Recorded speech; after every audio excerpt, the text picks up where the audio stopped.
Veu-ho? Vale, toma pausa. Hola, sóc l'Àlex, benvinguts al nou podcast. Hola, benvinguts al nou podcast de Catalunya. Soc l'Àlex i avui estem amb l'Òscar i en Kevin, fundadors de Catalunya. Òscar, què tal? Bé, bueno, després d'haver fet ja 5 o 6 tomes, la veritat és que per fi ens n'hem sortit. Molt content, la veritat, que ens hagis convidat a aquest podcast per ser el primer cop. I res, a veure què ens tens preparats, quina serà la teva entrevista. I tu, Kevin, què tal? Bona tarda, doncs encantat de que la intel·ligència artificial i la ciència doncs, em doni veu i puguem parlar d'aquestes coses. Bueno, doncs començarem una mica què és Catalunya i d'on sorgeix aquesta idea, aquest projecte. Bueno, vam començar, és a dir, el món de la intel·ligència artificial és un món, com diguem, interessant i vam començar farà cosa d'un any molt fort amb un projecte en el qual vam començar a fer tractaments de dades, vam començar a jugar amb models de diferents maneres i, bueno, que és el que parlarem una mica avui. I amb això ens vam anar atrapant, vam veure que hi havia molta gent que no sabíem de lo que li parlàvem i a partir d'aquí van sortir idees amb amics i contactes de que, mira, al final els hem anat ajudant una mica amb els seus projectes. No res, jo, com ha dit el Kevin, vam començar, sí, potser ja fa un any i mig bo, la veritat. Sí. I ell ja la coneixia, no ho ha dit, amb GPT-2 ja va començar, porta bastants anys ficats en intel·ligència artificial, i jo la vaig descobrir una mica més tard amb GPT-3 i mig, que és quan va començar a explotar això, la veritat, és on es va notar un salt i una diferència, perquè abans es necessitava més tècnica de prompting, més coneixements potser de programació a l'hora de parlar amb ella, i ara amb llenguatge natural pots comunicar-te molt bé, la veritat. Sí, de fet, jo recordo exactament el mateix quan vas començar, perquè ens coneixem de fa un temps llarg de la universitat. I me'n recordo quan venies amb el GPT-2, inclús amb les primeres IA generatives d'imatge, no sé si te'n recordes, ens pots explicar alguna cosa d'allò? Home, jo realment vaig començar amb la intel·ligència artificial, amb els escacs. Clar, a mi realment el que m'interessava d'això és que podies calcular moltes probabilitats, no? Amb els escacs hi ha moltes combinacions i ja vam tenir la lluita amb màquines contra homes, amb en Deep Blue, em sembla que es deia, i després ja van aparèixer Stockfish, bueno, noms molt tècnics que tampoc us vull avorrir. Llavors, a partir dels escacs veus que hi ha moltes opcions perquè les matemàtiques entren per mi a tots els camps i a partir d'aquí doncs, vam començar en GPT-2, vam començar a fer imatges, fèiem jocs de que posàvem una frase, sortia una imatge i havíem d'endevinar quina frase havíem de posar i això, no sé, què farà 3 o 4 anys potser. Que al final els escacs és el sistema més tancat, no? On tens unes variables, potser unes condicions més controlades i te'n dones compte que controles aquestes variables i depèn de la seva combinatòria, pots arribar a predir quins són els següents moviments. I això després a la vida potser també ho pots extrapolar una mica, no? Bueno, és el que hem intentat, no, amb el projecte, que al final sí, hem fet coses que en veritat hi havia sistemes dinàmics amb molta aleatorietat en el sistema i, bueno, clar, voler modelitzar això és complicat. Llavors, hem vist que també una de les idees és formar la gent, ja que quan parles d'intel·ligència artificial ve al cap ChatGPT, no? I al final, bueno, també és un dels motius intentar educar una mica més que això és una eina que utilitza intel·ligència artificial a darrere i de com funciona aquest mecanisme, n'hi ha moltes maneres. I treure una mica la demonització que hi ha darrere d'aquest tema, perquè vulguis que no, com bé diu el Kevin, tu parles d'intel·ligència artificial i la gent no s'imagina una eina. S'imagina alguna cosa on tu li fiques 4 coses i ja t'ho fa tot. I no, tu necessites saber com interactuar amb ella. Una mica a mi em fa pensar en la pel·lícula aquella de Yo Robot, no? Que inclús gent que poder no ha tractat tant amb el tema, parlo de familiars meus, tiets, coses així, que m'expliquen, hòstia, però això de la intel·ligència artificial no us fa por? No ens arribaran a controlar les màquines algun dia? I dic, hòstia, espera't, a aquesta gent se li ha d'explicar una mica què és. No sé jo si arribarem a aquest punt, és un bon tema a debatre, perquè vosaltres quin creieu que és el futur de la intel·ligència artificial i quin paper creieu que juga Catalunya en aquest aspecte? És un tema que comentem molt ell i jo, sobretot pels matins, abans de ficar-nos a treballar, que ens agrada molt xerrar d'aquests temes, no? Ens agrada molt parlar d'aquestes coses i passem hores parlant. I la veritat és que és un tema interessant, perquè veiem que hi ha diferents maneres, des d'un transhumanisme, on nosaltres ens fusionem amb la intel·ligència artificial perquè no hi podem fer tirar endavant junt amb ella, o des de que, per què no, una AGI, com es parla, una intel·ligència artificial general que pugui dominar tot i que se'ns escapi del nostre control. És molt interessant perquè a mi em va venen, per exemple, casos històrics on han hagut revolucions tecnològiques, no? I el primer que penso és amb la industrialització. Llavors, de passar de ser pagesos a passar de ser tècnics de màquines. És a dir, sí, fem menjar igual, potser no sabem ben bé l'origen d'allò, però per allò no vol dir que no sapiguem tractar amb aliments. És a dir, els aliments es tracten d'una altra manera. Sí, o sigui, una mica la idea també, o el que demonitza la gent en aquest cas, és que això són recursos que poden prendre feina a molta gent i estem d'acord que podria passar. Això també pot generar nous llocs de treball, com parlaves ara de la Sí. industrialització, que va passar d'haver-hi molta gent a les fàbriques, amb menys gent a les fàbriques, però es van haver de crear fàbriques per fabricar aquesta maquinària. Llavors, al final tot es compensa. Creieu que seguirà igual o estem en un moment diferent de la història? No, si seguim amb el que dèiem, doncs evidentment que hi haurà canvis, perquè si l'eina canvia, és a dir, no és el mateix, si seguim amb el temes d'economia, agafar un martell o agafar una arada que agafar un tractor. Llavors, o agafar un boli i tinta i pluma o agafar una impremta. Llavors, sí que crec que potser tu no hauràs de tenir la cal·ligrafia perquè hi ha un teclat que pitges un botó i et fa la mateixa funció que abans. I un altre camp molt interessant que trobo és en l'art, perquè aquest debat ha sigut molt antic sempre. És a dir, el fet de, per exemple, apareix la fotografia. Tota la gent que feia art hiperrealista o realista, diguéssim com van quedar desplaçats per la fotografia i va començar a sorgir l'art més abstracte, per exemple. Què és més art? Sí, o sigui, la fotografia o el pinzell? Els primers reis els tenim pintats, els següents ja els tenim en foto, no? I l'últim apunt, perdoneu, clar, estàvem parlant també de que això pot portar cap al robot i demonització, però clar, això ja va més enllà de la intel·ligència artificial, això ja és barrejar intel·ligència artificial amb robòtica i amb anatomia per arribar a fer accions. Ja li pots posar cames, ja li pots posar rodes, ja li pots posar com un dron. Clar, però estem d'acord que ara amb la intel·ligència artificial, no? Això és més senzill, perquè abans potser un robot podies tindre l'estructura aquesta que dius de que fes unes funcions, però era a partir d'unes instruccions senzilles que tu li podies donar. Ara aquest, en teoria, ja té una capacitat de raonar el que l'humà li està demanant. Llavors és un canvi important, potser, no?, en aquest sentit. Sí. Que és el que deia ell també dels llocs de treball, perdoneu. El que penso dels llocs de treball, per exemple, el prompting. L'enginyer de prompts ara mateix està bastant de moda. Sabem que d'aquí poc potser acaba desapareixent, perquè al final, clar, si això avança tant, hi haurà un moment que pensem també, però això ja són pensaments que tenim nosaltres de cara al futur, com bé preguntava, de que ara mateix s'està fent el prompting, però com que això avança tan ràpid, potser d'aquí uns anys ens entén també que ja tu ficant-li una simple oració ja et desenvolupa l'oració de tal manera que tu ja no et cal fer res més. Ara, doncs, hòstia, ja que aprofitant que parlem una mica això, què us sembla si ens posem una mica més tècnics, al nivell que jo ho entengui, també, estaria bé. I m'agradaria una mica, amb el que hem comentat abans, tornar als nostres inicis. Aquest projecte que m'has explicat abans, d'aquests models per fer certes prediccions i aquestes coses, podries fer un resum de què es va fer, com es va treballar? Sí, primer vam començar, ja et dic, Bueno, ell ja ho tenia pensat de fer ja una temporada abans de que descobríssim ChatGPT 3,5 i comencéssim a treballar amb la intel·ligència artificial perquè ho havíem abandonat una mica. Estava molt parat i ara està avançant molt ràpid, la veritat. Cada cop avança més ràpid, que és el que diem. I llavors el que vam fer, primer vam fer un tractament de dades, que era buscar informació que nosaltres creiem rellevant per tal de predir aquest actiu, o digue-li actiu, digue-li, per exemple, aliment, en plan, o estoc, que volguéssim saber en un futur.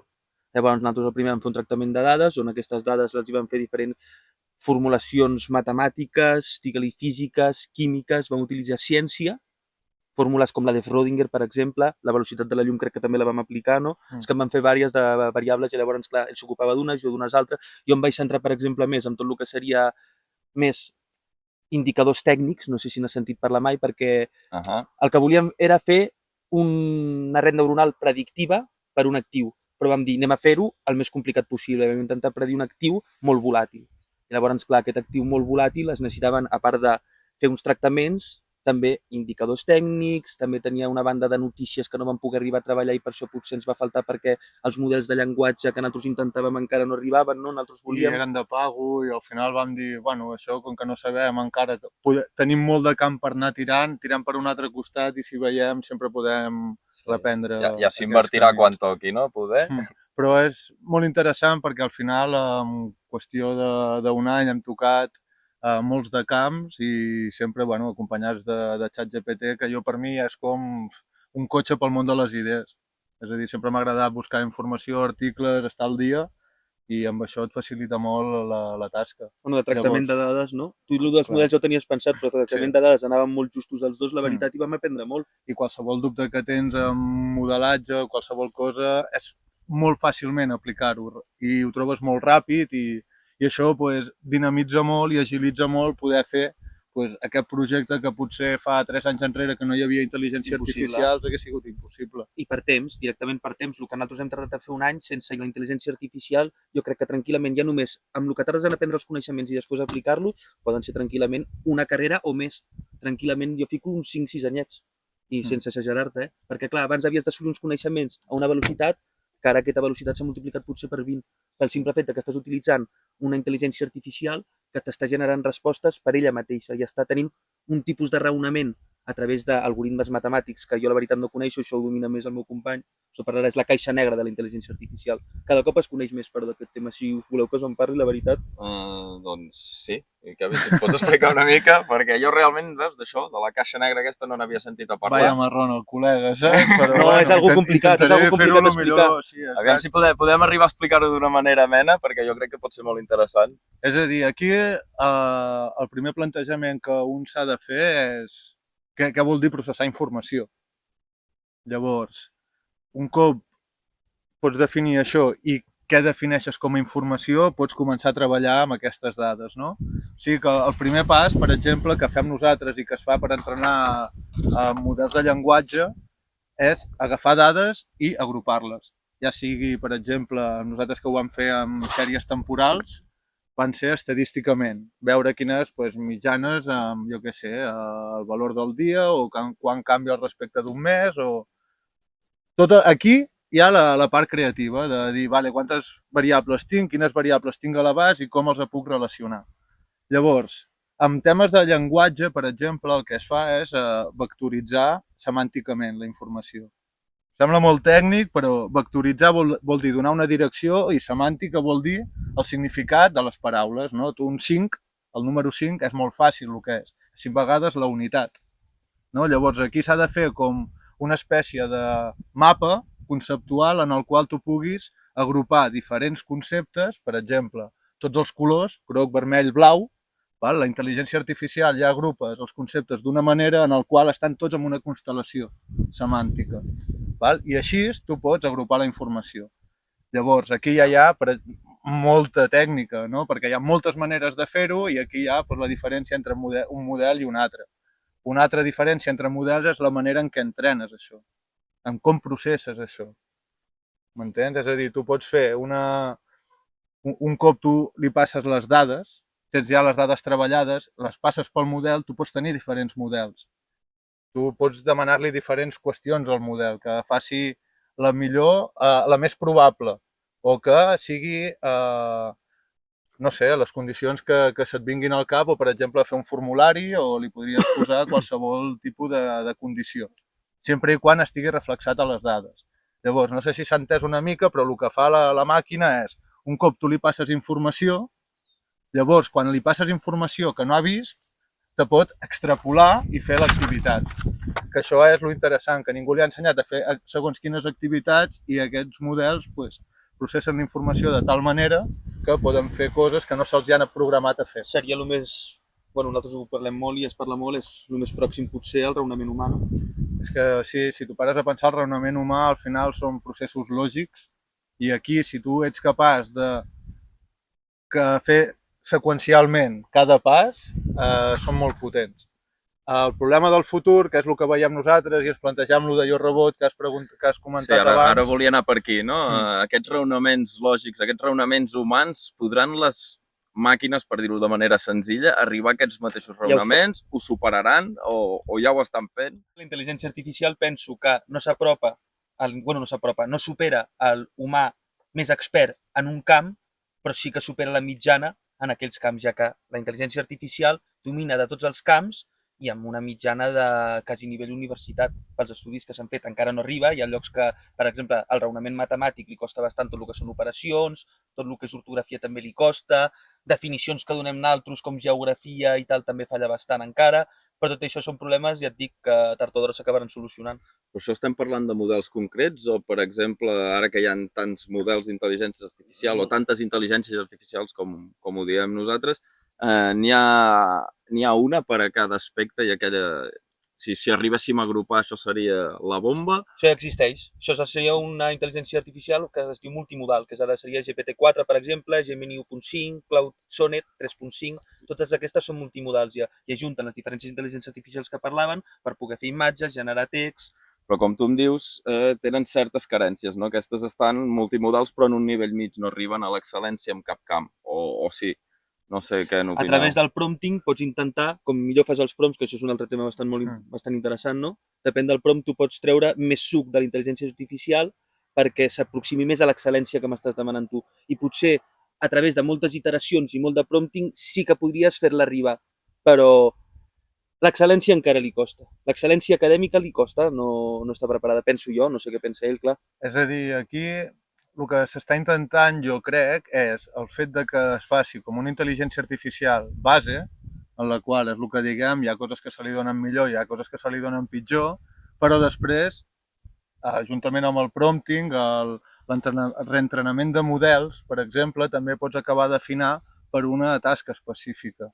I aquí és lo interessant, que potser tu el model base no et funciona com esperaves per la tasca que vols fer, però sempre tens opcions de personalitzar-ho tal i com tu vols.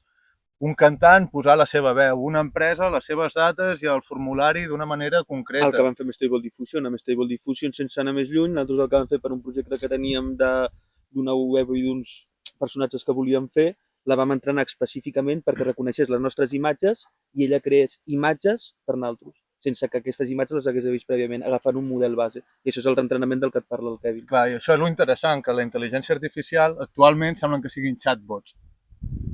Però la intel·ligència artificial en tenim, i segur que ho dic malament, fa 20 i 30 anys enrere que va sorgir tot el món aquest. I al final no deixen de ser algoritmes que es van com optimitzant ells sols. El que passa que ara s'han fet descobriments d'algoritmes molt més eficients, capaços de, per exemple, amb sèries temporals, que és el projecte que intentàvem fer, una fàbrica que tens un estoc durant 5 anys, com ha canviat aquest estoc al llarg del temps. Doncs tu podries intentar predir els següents mesos per tenir una optimització a l'hora d'invertir en quines coses i en segons quines no. Parlant de les sèries temporals que deia, això, també aquestes pròpies dades el que fèiem molt era passar-les en diferents grups temporals. Per exemple, fèiem les dades dia a dia, fèiem les dades a la setmana, fèiem les dades mensuals i aquests agrupaments de dades fa que la intel·ligència artificial pugui veure diferents maneres, els models puguin veure diferents maneres de reconèixer patrons dins d'aquestes dades, parlant de sèries temporals que comentava, a l'hora de reentrenar aquests models. Però clar, això al final no ens ho feia ben bé la intel·ligència artificial. Bueno, clar, evidentment clar, això és a dir, és que és el que es pensa, jo crec, la gent, i quan diguem això de personalitzar-la, de dir-li d'ella, jo no sé si encara és més un tractor que una consciència. M'explico, que anem allà perquè té la capacitat d'utilitzar llenguatge coherentment com nosaltres. Jo si li pregunto a una persona si és conscient em dirà que sí. Jo si li pregunto a la IA, si em diu que sí, perquè ho haig de dubtar, no? I amb una persona no. Llavors, salvant molt les distàncies i fent nivell divulgatiu. Però s'entén la... El test de Turing el va passar fa poc. Vull dir que no estem tampoc, no? Si el test de Turing s'agafa com a referència, sé que hi ha diferents referències, per dir... Però el test de Turing n'era un, que deien que era impossible... Sí, però jo el que em refereixo, per exemple, és a tasques de gent autònom, que automàticament, sense que ningú li digui res, que comenci a fer coses. Clar, això ni un cotxe és així, ni el cotxe autònom tu també li has de posar el destí al final. Si parlem de MyGPTs, ja comencen a ser una manera d'agents autònoms, perquè tu ja els has programat de tal manera que tu només, no? Però aquí ja hi ha la persona, sí, evidentment, ja l'has tingut que preparar. Clar, i aquí ja vol dir que potser no hi ha consciència. Hauríem de fer intel·ligència artificial que fes intel·ligència artificial, potser, no? Que això ho hem intentat nosaltres també, sí. Ho vam intentar al projecte, sí, que podríem deixar estar, perdoneu. Sí, bueno, parlant del projecte, ara no sé si és molt atrevit demanar això, quins resultats hi van haver?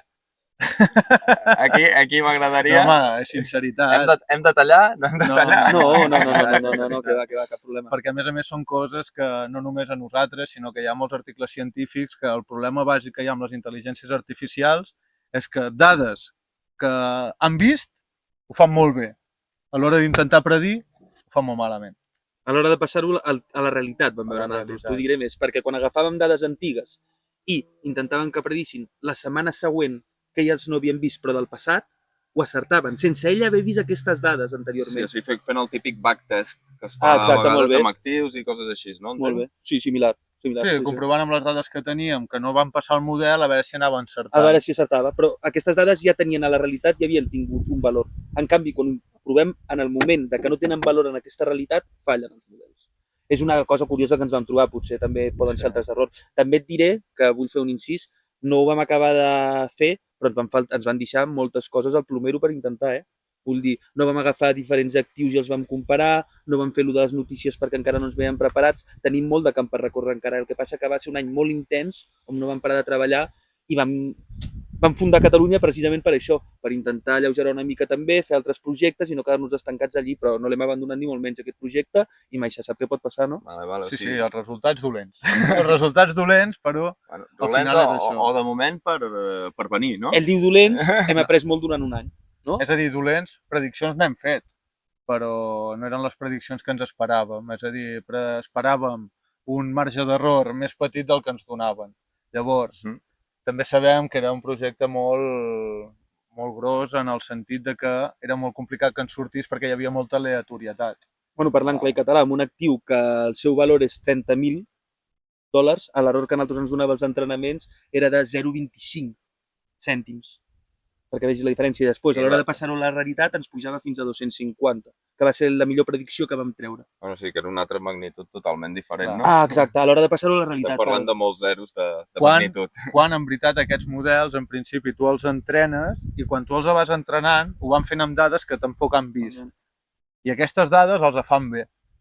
O sigui que tu vas veient que l'error és molt similar a les dades d'entrenament, però quan li poses noves dades ja no surt bé.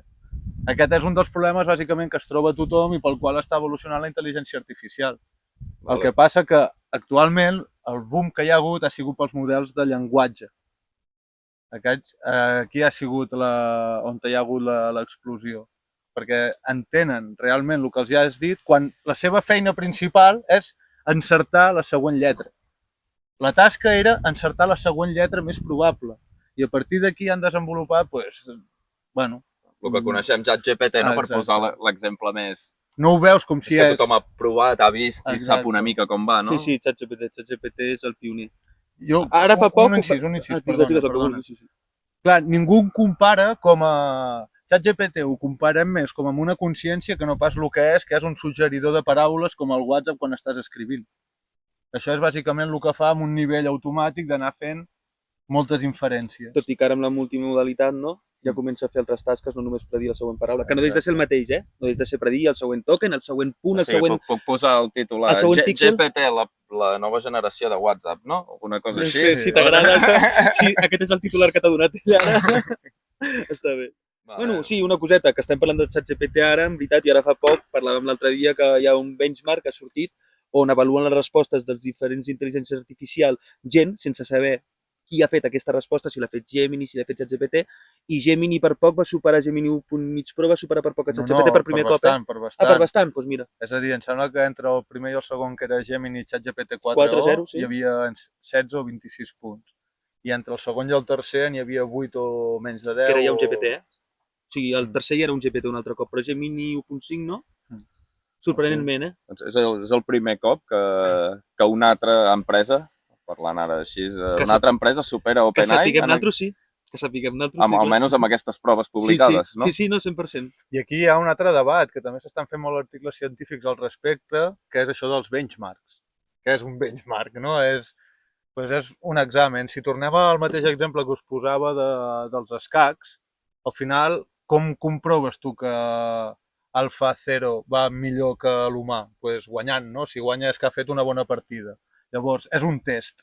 I els benchmarks, en principi, ja com que totes les màquines ja superen, diguéssim, el test bàsic, Ara estem tenint molts de problemes per comparar intel·ligències artificials perquè al final totes ja superen i ja estan entrenades amb aquests benchmarks. I pots analitzar-ho des de diferents punts de vista, no? El Exacte. lògic, el matemàtic, totalment Hi ha d'acord. diferents proves, hi ha la prova de matemàtiques, la prova d'esports, la prova de coneixements, cultura general, diguéssim, i hi ha models que fan millors unes coses, hi ha models que fan millors altres. Però del que parlàvem abans, de l'últim que vam parlar, era aquest que eren els estudiants que puntuaven les seves respostes, diria, no? I l'interessant, clar, d'aquests benchmarks nous, l'interessant és això, no? Que ja no hi ha un test que han de passar els models, sinó que el test és, posem un altre, no t'ha dit quin és quin i vota'm quin és el millor. I gent top, normalment, vull dir, ja fiquen a gent top. Clar, imagino que és gent preparada. Evidentment. Sí, hòstia. Doncs veus, d'això no en sabia res, sempre és interessant parlar amb vosaltres, Està bé, gràcies. Fem el que podem. Sí.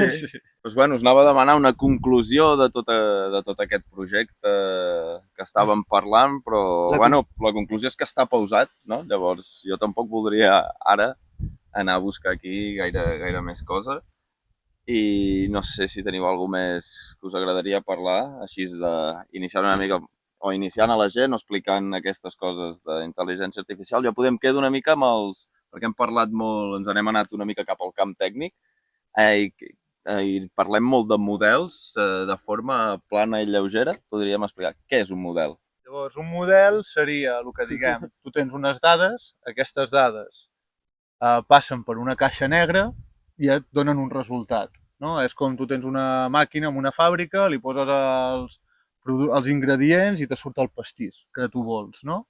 Llavors, el que passa aquí dins, o el que passa aquí dins a la caixa negra és molt interessant i a la vegada és tediós i tècnic, perquè és molta matemàtica. Llavors, per fer una analogia així ràpida, és com si tu poses les dades d'entrada, no? Els ingredients que hem dit, i el model va com passant tots els ingredients per diferents vies i per diferents camins. Estem parlant una mica d'una xarxa neuronal, en aquest cas? Sí, literalment. Totes les xarxes neuronals funcionen més o menys similar, llavors hi ha diferències matemàtiques entre com es processa aquesta informació o com es s'optimitza els pesos, que és on anem. És a dir, tu un cop tens tota la informació, aquesta informació imagina que tens molts camins. Com tu aigua que obres i que va emplenant els camins, no? Doncs arriben al final. Llavors, quan arriben al final, fan un pastís. Els ingredients passen per la caixa i arriben al final del pastís. Aquest pastís pot estar més bo o més dolent. Llavors, automàticament, ella sola, per això es diuen intel·ligències artificials i aprenentatge automàtic. El deep learning aquest que parlem, no? Exacte. El que fa és, jo he fet un cicle d'aprenentatge. El pastís l'he fet amb error de 2. Doncs jo, al següent cicle d'aprenentatge, on se'ls hi posen les mateixes dades, vull que no sigui de 2, vull que sigui de 1. I això què prova? Li fica una cirera més, una cirera menys, va assaig-error? Això el que va és, tots els camins que t'he parlat, no, de dins la màquina, doncs els vas ajustant. Per aquí vull que passi més aigua, per aquí menys, no? I vas com obrint i tancant comportes amb un percentatge d'obres un 0,8 o tanques i no vull que et passi tant per aquí. Llavors, tu vas ajustant tots els canals per on va passant la red i això és el que vas ajustant, les comportes, quanta aigua passa per cada una, diguéssim. Diguéssim que s'autoajusta, no? Que és aquest autoaprenentatge que parlem i després parlem d'aquestes iteracions, les iteracions, si no m'equivoco. Exacte, les iteracions serien d'aprenentatges. Quan més iteracions fas, per tant, quan més temps li dediques a l'aprenentatge, models més bons són. Per això ens surt un model actualitzat cada mes, o cada any, perquè van fent actualitzacions. Després el nivell de dades també, es necessiten moltes dades, a vegades amb el soroll s'ha descobert que també dona molt de resultat donar dades que nosaltres creiem inconnexes, després els hi poses i els hi troba una connexió i van molt bé. Nosaltres ho vam intentar, per exemple, en el nostre modelatge que parlàvem abans, vam intentar posar dades que no tenien res a veure i vam trobar millors resultats a l'hora de ficar soroll, que es diu, que són dades extra. A part de que, com a conclusió, que demanaves abans, 2 persones que en principi no sabien programar, que no havien fet mai res de programació, van fer tot un codi i tot un tractament de dades programat on, donant-li només a un botó, ens feia tot el tractament, ens ho passava per la red neuronal i ens donava un resultat. Que tot això són passos molt tediosos. Com a conclusió del projecte, i bueno, el que hem parlat, aprenentatge, que està en pausa. Sí, clar, exacte. Però amb aquest projecte, bueno, un projecte d'aprenentatge, el no? més De moment. positiu que trec jo crec que és l'aprenentatge. Ell no ho sé, evidentment, però Home, jo tot lo tècnic i al final el saber-te moure per buscar informació i així, sí, podríem dir que és aprenentatge, però bueno, és també aplicar aquestes coses o que te se posi a davant qualsevol problema i ja saber-lo com afrontar, no? I això també és molt important. Sí, que aquest és un altre tema que podríem tractar. De fet, jo m'he unit a vosaltres últimament i estic aprenent de vosaltres, no? Sobretot aquest món de la intel·ligència artificial. Llavors, un tema que trobo molt interessant és el tema de l'autoaprenentatge, no? De la capacitat, o sigui, un cop aprens a utilitzar una mica aquestes eines, l'autoaprenentatge que pots arribar a adquirir, no? learn Què by en penseu doing, no? Que es d'això? diu learn by doing. Ara aquesta paraula s'utilitza bastant, Sí, sobretot en la intel·ligència artificial, no? Que és tu vas fent i vas aprenent, perquè ella te donarà totes les respostes personalitzades a com tu vulguis. Això sí, no en saps. Després, clar, quan vas tecnificant vas aprenent que hi ha un prompting, que hi ha un context, unes instruccions que tu li pots donar perquè ella treure-li un suc o treure-li més rendiment a l'eina. Però per començar, sí, qualsevol persona, jo el que l'animaria és que provés, simplement que provés. Que si té algun neguit, que si té algun dubte, posi allà qualsevol cosa i que ella li respondrà i a partir d'allí vagi interactuant amb ella. I no cal que tingui clar el que vol, sinó que a partir de la conversa que tindrà o de les interaccions que faci, a poc anirà definint la seva idea.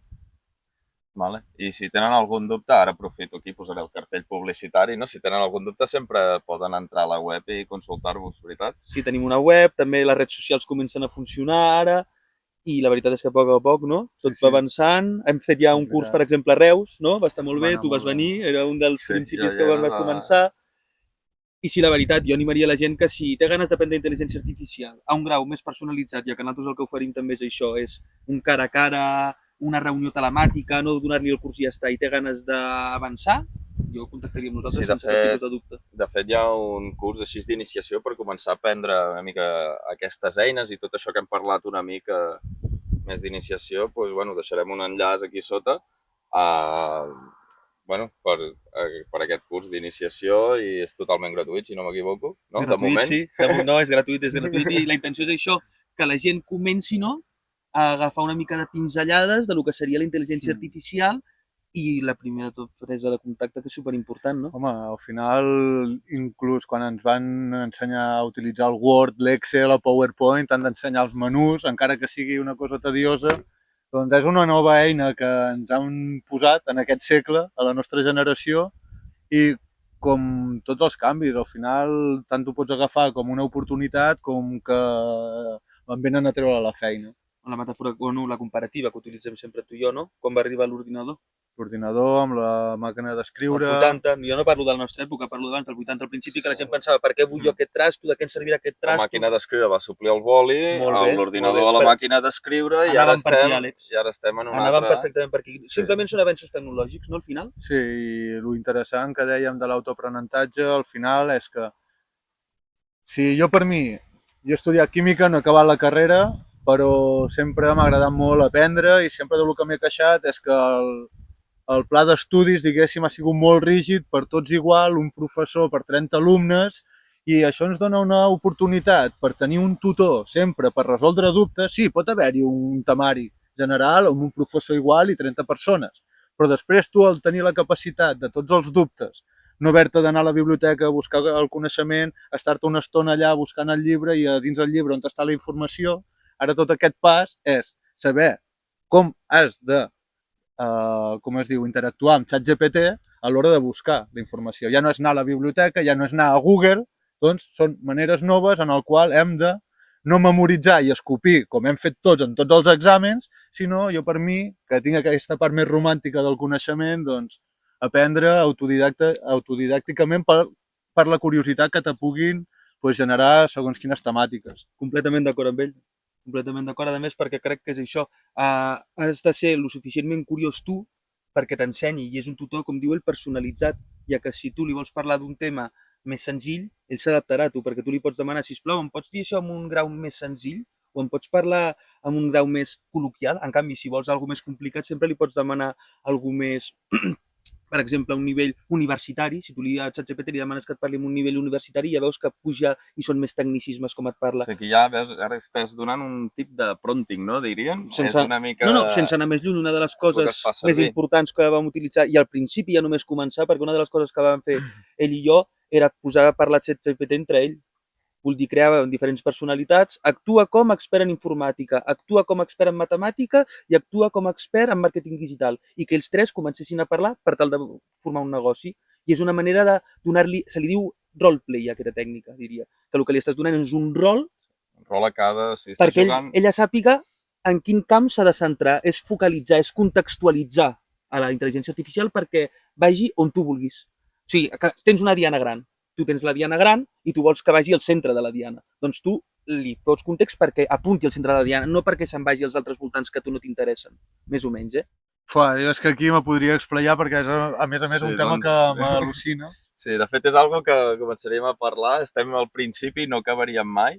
Estem molt a gust, jo, per mi cap problema. Sí, no. A més, m'encanta escoltar el meu company també, per tant no hi ha problema amb aquestes coses. Deixeu-me fer un últim apunt. Per això, perquè parlem molt de matemàtiques, però clar, a mi també m'agrada molt, per exemple, escriure poesia, i llavors el concepte del llenguatge, de com dius una cosa, o com expliques un escenari, un sentiment o una divulgació científica, ho pots fer de moltes maneres. Llavors, el prompt és com la unió d'aquestes coses del llenguatge i també hi ha moltes maneres per demanar les coses, però potser a tu t'interessa més demanar-ho d'una manera i d'una altra, i aquí ja és tu com utilitzes les preguntes i el bé que saps, doncs, totalment precisar amb el que vols demanar. La precisió, sobretot, perquè no és el mateix, és que estic completament d'acord, no és el mateix dir passa-me'l, que, sisplau, em pots passar aquell got que tens a la teva dreta? Jo quan t'he dit passa-me'l, què? Què em passes? Puc passar el boli, puc passar el Exacte, més o menys per aquí no anaves. I això, quan comences a interactuar amb models així de llenguatge, te'n dones compte que parlem molt ambiguament i quan comences a precisar, doncs aquí tens un altre aprenentatge. Parlem ambiguament perquè ens en fiem molt del context que ja tenim. En canvi, la màquina li hem de donar a altres perquè no el té. No està en aquesta realitat encara, necessita un context. Està en el seu món de les idees, no? Com si diguéssim.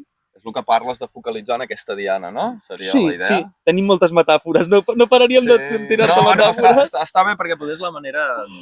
És molt més amè entendre-ho així que matemàticament parlant, no? Molt bé, ChatGPT, jo utilitzo molt el prompt de por favor, ¿me podries hacer una metàfora sencilla? Vull dir que sí, que va molt bé les metàfores, jo també ho penso. Doncs bé, jo ara, per no anar-me'n per les branques, crec que hauríem de dedicar un altre dia només a parlar de prompting, perquè podríem estar aquí hores i hores. Quan vulguis. Però jo crec que fins aquí ha quedat com a vídeo de presentació o com a primer podcast, no? Jo crec que ha quedat molt bé. Les 5 primeres tomes han estat bé, jo m'he quedat en blanc uns quants cops, no ho veureu, però us ho dic jo.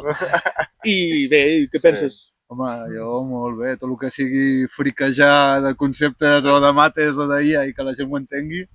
Un dia, si vols parlar de filosofia del llenguatge, amb ell el tens encantat i a mi també, perquè em dono moltes classes d'això. Vull dir que podem també estar parlant una estona i és molt important amb ChatGPT la filosofia del llenguatge.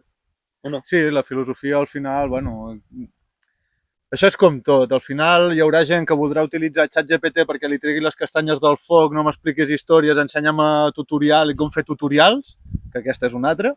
És vàlid també, vull dir. Clar, i hi haurà qui li enganxarà perquè li respon exactament allò que s'espera per anar tirant del fil. I jo crec que això és el més interessant. I com jugar amb les paraules, és que mola. Mola com veus que jugant amb les paraules i depèn de com tu parlis amb ell, te contestarà d'una manera completament diferent. Perdona. No, està bé.